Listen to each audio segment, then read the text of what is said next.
ਲਓ ਜੀ ਭਾਈਜਾਨ, ਇਹ ਨਵੀਂ ਸੁਣ ਲਓ। ਜਾਮ ਕੇ ਚੀਮਾ ਦੇ ਵਿੱਚ ਅੰਧੇਰ ਨਗਰੀ ਤੇ ਚੌਪਟ ਰਾਜ ਹੋ ਗਿਆ ਜੇ। ਮੈਂ ਗਿਆ ਆਪਣੀ ਬੇਟੀ ਦੇ ਨਾਲ ਸ਼ਬਾਸ਼ ਸ਼ਰੀਫ ਡਿਗਰੀ ਕਾਲਜ ਦੇ ਵਿੱਚ, ਇੱਕ ਕੰਮ ਸੀ ਬੇਟੀ ਦਾ, ਤੇ ਅੱਗੇ ਜਾ ਕੇ ਵੇਖਿਆ ਤੇ ਸਾਰਾ ਅਮਲਾ, ਸਾਰਾ ਸਟਾਫ ਤੇ ਟੋਟਲ ਤਾਲਬਾਤ ਸ਼ਬਾਸ਼ ਸ਼ਰੀਫ ਡਿਗਰੀ ਗਰਲਜ਼ ਕਾਲਜ ਦੇ ਵਿੱਚ ਪਸੀਨੇ ਪਸੀਨੇ। ਮੈਂ ਜਦੋਂ ਕਲਰਕ ਸਾਹਿਬ ਦੇ ਦਫ਼ਤਰ ਵਿੱਚ ਬੈਠਾ ਤੇ ਮੈਂ ਵੀ ਚੰਦ ਲਮਹਿਆਂ ਦੇ ਵਿੱਚ ਹੀ ਪਸੀਨੇ ਹੋ ਗਿਆ। ਉਹ ਆ ਗਿਆ ਬੋਤਲ ਖਾਲੀ। ਮੈਂ ਪੁੱਛਿਆ ਕਲਰਕ ਸਾਹਿਬਾਨ ਨੂੰ ਕਿ ਯਾਰ ਬਿਜਲੀ ਬੰਦ ਹੈ, ਪੱਖਾ ਕਿਉਂ ਨਹੀਂ ਚਲਾ ਰਹੇ? ਉਹ ਆਖਣ ਲੱਗੇ ਪਹਿਲਵਾਨ ਜੀ ਕਮੋਬੇਸ਼ 1 ਮਹੀਨਾ ਹੋਣ ਲੱਗਾ, ਇਹ ਕਾਲੇ ਦਾ ਟਰਾਂਸਫਾਰਮਰ ਚੋਰ ਚੁਰਾ ਕੇ ਲੈ ਗਏ ਨੇ। 15 ਅਗਸਤ ਦੀ ਰਾਤ ਨੂੰ ਚੋਰਾਂ ਨੇ ਟਰਾਂਸਫਾਰਮਰ ਦੇ ਵਿੱਚੋਂ ਤਾਂਬਾ, ਪਿੱਤਲ, ਸਿਲਵਰ ਸਾਰਾ ਕੱਢ ਲਿਆ, ਅਤੇ ਜਿਹੜਾ ਉਹਦੇ ਵਿੱਚ ਆਇਲ ਸੀ, ਬਿਜਲੀ ਦਾ ਤੇਲ ਹੁੰਦਾ ਨਾ ਟਰਾਂਸਫਾਰਮਰ 'ਚ, ਬੜਾ ਮਹਿੰਗਾ ਤੇਲ ਹੁੰਦਾ, ਉਹ ਸਾਰਾ ਉਹਨਾਂ ਨੇ ਥੱਲੇ ਡੋਲ ਦਿੱਤਾ, ਵਗਾ ਦਿੱਤਾ। ਅਤੇ ਉਹ ਤੇਲ ਜਿਹੜਾ ਉਹ ਇਹ ਜਿਹੜੇ ਅਖਾਕਰੋ ਵਗੈਰਾ ਨੇ ਕਾਲਜ ਦੇ, ਇਹ ਭਰ ਭੁਰ ਕੇ ਤੇ ਆਪਣੇ ਘਰਾਂ ਨੂੰ ਲੈ ਗਏ ਨੇ।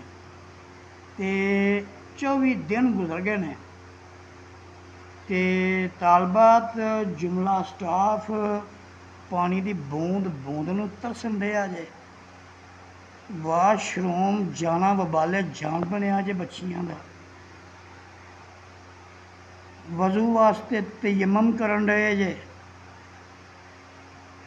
ਕੋਈ ਮੀਡੀਆ ਜਿਹੜੇ ਕਦੀ ਉੱਥੇ ਛਪੜੇ ਬੜੇ ਹੁੰਦੇ ਨੇ, ਕਦੀ ਉੱਥੇ, ਅਰੇ ਮੈਂ ਇੱਧਰ ਕੀ ਬਾਤ ਉਧਰ ਕਰ ਰਹਾ, ਕੋਈ ਬੰਦਾ,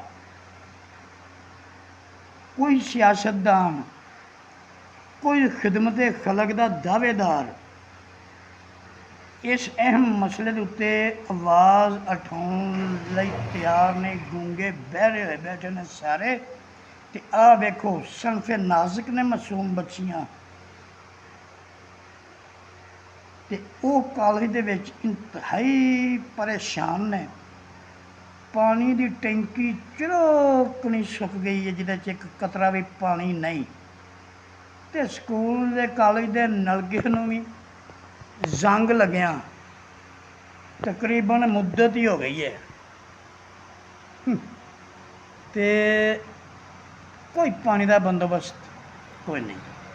ਅਤੇ ਪ੍ਰਿੰਸੀਪਲ ਸਾਹਿਬਾ ਦੇ ਕੋਲ ਗਏ ਹਾਂ, ਉਹਨਾਂ ਦੇ ਦਫ਼ਤਰ ਦੇ ਵਿੱਚ, ਅਤੇ ਅੱਗੇ ਉਹ ਵੀ ਪਸੀਨੇ। ਭਾਦਰੋਂ ਦਾ ਮਹੀਨਾ ਜੇ ਅਤੇ ਸ਼ਦੀਦ ਹਵਸ ਹੈ, ਗੁੰਮਾ ਲੱਗਾ ਪਿਆ, ਜਿਹਦੀ ਵਜ੍ਹਾ ਨਾਲ ਇਹ ਸਾਰੇ ਪਸੀਨੇ ਦੇ ਵਿੱਚ ਸ਼ਰਾਬੋਰ ਨੇ।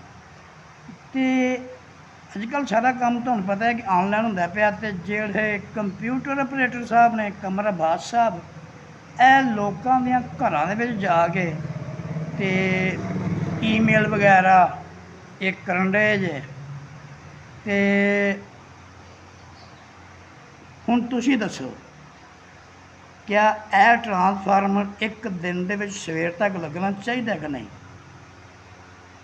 ਇਹ ਪ੍ਰਿੰਸੀਪਲ ਸਾਹਿਬਾ ਕਹਿੰਦੀਆਂ ਨੇ, ਅਸਾਂ ਮੁਹਤਰਮਾ MN ਸਾਹਿਬਾ ਸਈਦਾ ਨਸ਼ੀਨ ਇਫਤਖਾਰ ਸਾਹਿਬਾ ਨੇ ਵੀ ਇਹ ਮੈਸੇਜ ਪਹੁੰਚਾਇਆ, ਉਹਨਾਂ ਦੇ ਵੀ ਖਿਦਮਤ 'ਚ ਗੋਸ਼ੇ ਗੁਜ਼ਾਰ ਕੀਤਾ। ਅਤੇ ਹਾਫਿਜ਼ ਅਯੂਬ ਸਾਹਿਬ ਸਾਡੇ ਸਮਾਜੀ ਕਾਰਕੁਨ ਨੇ ਜਾਣ ਕੇ ਦੇ, ਇਹਨਾਂ ਨੂੰ ਵੀ ਆਖਿਆ ਜਿਹੜੇ ਵਾਪਡਾ ਹਾਊਸ ਕਹਿੰਦੇ ਨੇ, ਮੈਂ ਬੈਠਾ ਹਾਂ ਇਸ ਵੇਲੇ। ਅਤੇ ਇਹ ਜਿਹੜੇ ਕਲਰਕ ਸਾਹਿਬਾਨ ਨੇ, ਇਹ ਹਾਜੀ ਅਮਜਦ ਸਾਹਿਬ ਕੋਲ ਗਏ ਨੇ ਹੁਣ, ਇਹ ਉਹਨਾਂ ਦੀ ਵੀ ਲਿਆਉਣ ਲੱਗੇ ਨੇ ਨੋਟਿਸ ਦੇ ਵਿੱਚ। ਉਹਨਾਂ ਨੂੰ ਦੱਸ ਕੇ ਇਹ ਜਨਾਬ ਅੱਜ ਸੂਰਤ ਹਾਲ ਕਾਲਜ ਸ਼ਬਾਸ਼ ਸ਼ਰੀਫ ਡਿਗਰੀ ਗਰਲਜ਼ ਕਾਲਜ ਸ਼ਹਿਬਾਜ਼ ਸ਼ਰੀਫ, ਤੇ ਸ਼ਹਿਬਾਜ਼ ਸ਼ਰੀਫ ਵਜ਼ੀਰ ਆਜ਼ਮ ਜੇ। ਸ਼ਹਿਬਾਜ਼ ਸ਼ਰੀਫ ਸਾਹਿਬ ਖਾਦਮੇ ਅੱਲਾ ਪਾਕਿਸਤਾਨ, ਪਹਿਲੋਂ ਖਾਦਮੇ ਅੱਲਾ ਪੰਜਾਬ ਸਨ, ਤੇ ਉਦੋਂ ਉਹਨਾਂ ਇਹ ਡਿਗਰੀ ਗਰਲਜ਼ ਕਾਲਜ ਜਾਮ ਕੇ ਬਣਵਾਇਆ। ਬੜੀ ਵੱਡੀ ਹੈ ਉਹਨਾਂ ਦੀ ਕਾਵਸ਼ ਹੈ, ਜਿਹਦੇ ਵਿੱਚ ਖਸੂਸੀਅਤ ਦੇ ਨਾਲ ਚੌਧਰੀ ਜਮੀਲ ਅਸ਼ਰਫ ਹੋਰਾਂ ਨੇ ਬੜਾ ਅਹਿਮ ਕਿਰਦਾਰ ਅਦਾ ਕੀਤਾ। ਅਤੇ ਜਿੱਦਣ ਇਸ ਕਾਲਜ ਦਾ ਇਫਤਤਾਹ ਹੋਇਆ ਨਾ, ਬੱਲੇ ਬੱਲੇ ਬੱਲੇ ਮਾਰ, ਇੱਥੇ ਇਹੋ ਜਿਹੀਆਂ ਬਲਾਵਾਂ ਇਕੱਠੀਆਂ ਹੋਈਆਂ ਹਨ ਕਿ ਕਿਆ ਬਾਤ ਹੈ। ਅੱਜ ਇਸ ਕਾਲਜ ਨੂੰ ਬੇਯਾਰੋ ਮਦਦਗਾਰ ਕੀਤਾ ਗਿਆ ਜੇ। ਹੁਕੂਮਤ ਵੀ ਸ਼ਹਿਬਾਜ਼ ਸ਼ਰੀਫ ਦੀ, ਕਾਲਜ ਵੀ ਸ਼ਹਿਬਾਜ਼ ਸ਼ਰੀਫ ਡਿਗਰੀ ਗਰਲਜ਼ ਕਾਲਜ। ਤੇ ਯਾਰ ਨਾ ਪਾਣੀ, ਨਾ ਬਿਜਲੀ, ਨਾ ਕੋਈ ਪੱਖਾ, ਨਾ ਕੋਈ ਜਨਰੇਟਰ, ਨਾ ਕੋਈ UPS। ਵਿਖਾਓ ਹਾਂ ਭਲਾ ਆਪਣੇ ਘਰਾਂ ਦੀ ਇੱਕ ਦਿਨ ਦੀ ਬਿਜਲੀ ਬੰਦ ਕਰਕੇ। ਤੇ ਅਗਰ ਕਿਸੇ ਦੇ ਮਹੱਲੇ ਦੀ ਹੋ ਵੀ ਜਾਂਦੀ ਹੈ, ਸਾਰਾ ਮਹੱਲਾ ਜਾ ਕੇ ਕਮੇਟੀ ਘਰ ਬੈਠਾ ਹੁੰਦਾ ਜੇ, ਇਹਨਾਂ ਬਾਪਦਾ ਵਾਲਿਆਂ ਨੇ ਜਾਮ ਖਾਂਦਾ ਕਿ ਸਾਡੀ ਬਿਜਲੀ ਚਲਾਓ, ਬੱਚੇ ਨਹੀਂ ਸੌਣ ਡਏ, ਬੜੀ ਗਰਮੀ ਹੈ, ਦੁਪਹਿਰ ਨੂੰ ਬੈਠਣ ਨਹੀਂ ਜਾਣ ਡਿਆ ਅੰਦਰਾਂ 'ਚ। ਤੇ ਇਹ ਜਿਹੜੀਆਂ ਕਾਲਜ 'ਚ ਜਾਮ ਕੇ ਚੀਮਾਂ ਤੇ ਗਿਰਦੋ ਨਮਾਂ ਦੀਆਂ ਇਹ ਬੇਟੀਆਂ ਨੇ, ਇਹ ਬੱਚੀਆਂ ਨੇ, ਇਹ ਸਨਫੇ ਨਾਜ਼ੁਕ ਨੇ, ਇਹ ਤੇ ਮਾਂ ਪਿਓ ਦੀਆਂ ਤਿਤਲੀਆਂ ਨੇ, ਬੜੀਆਂ ਨਾਜ਼ੁਕ ਜੀਆਂ ਬੱਚੀਆਂ। ਤੇ ਇਹ ਏਡੇ ਗੁੰਮੇ ਦੇ ਵਿੱਚ ਹੋਏ ਹੋਏ ਉਹ ਹੀ ਜਾਣਦੀਆਂ ਜਿਸ ਤਰ੍ਹਾਂ ਬਹਿ ਕੇ ਤਲੀਮ ਹਾਸਲ ਕਰਵਾਉਣੀਆਂ ਨੇ। ਬਰਾਏ ਮਿਹਰਬਾਨੀ ਤੇ ਫੌਰੀ ਨੋਟਿਸ ਲਿਆ ਜਾਏ, ਵਰਨਾ ਸ਼ਦੀਦ ਕਿਸਮ ਦਾ ਇhtਜਾਜ ਕਰਨ ਦੇ ਆਵਾਮ ਮਜਬੂਰ ਹੋ ਜਾਏਗੀ। ਮੈਂ ਅਮੀਰ ਜ਼ੁਬਾਨ ਪਹਿਲਵਾਨ ਪ੍ਰੈਸ ਨਾਜ਼ਮ ਜਾਨ की चीमा तोड़ तक पैगाम